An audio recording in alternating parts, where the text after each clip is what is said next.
طالبانو په یو وسلوال برید کې نږدې 10 تنه پاکستاني پوځیان ډیته کړي. پاکستاني پوځیانو کوهاټ کې طالبانو د جګړې په میدان پرتګونه پریخي او تښتېدلي دي. جزئیات همدلته وګورئ او افغان میډیا چینل سبسکرایب کړئ. بیګاش په ناوخته طالبانو د کوهاټ ولایت اړوند ټل ولسوالۍ کې د پاکستاني پوځیانو په یو پوځي قرارګاه برید کړی چې پکې یاد مرتد پوځیان درانه مالی او ځاني زیانونه اړولي دي.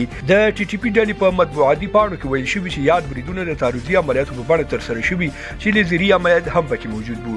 د ټي ټي پی له قوله ویل کېږي چې په ټل کې بیګاش په 14 پاکستاني مرتد پوځیانو ته مرجوب راوښتي او نور له سیمې تښتېدلي دي. په دې وروستیو کې په پاکستان کې پر پوځ وسلوال بریدونه زیات شوي چې ورسره هم مهاله د دې هیواد روان وضعیت دومره ترنګل شوی چې اوس یادي خلک هم د موجوده حکومت خلاف د ټي ټي پی زړورو ځواکونو ننګ او ملاتړ کوي. پاکستاني ځواکونو تر دې نه د برید په تړاو سری دی ویلي او نه هم پاکستاني رسنیو د یاد برید په تړاو جزئیات ورکړي دي. خو پاکستاني طالبانو د یاد دواړو پیښو ویډیو کلیپونه هم نشر کړي دي.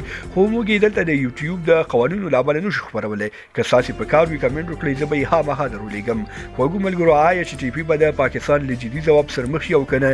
خپل نظرونه کمنټ کې پرېږدئ. د ملتیا مو نړۍ مننه. ویډیو لایک او شیر کړئ، چینل مو هم سبسکرایب کړئ. تر بیا ښې چارې لوی محمد شاه.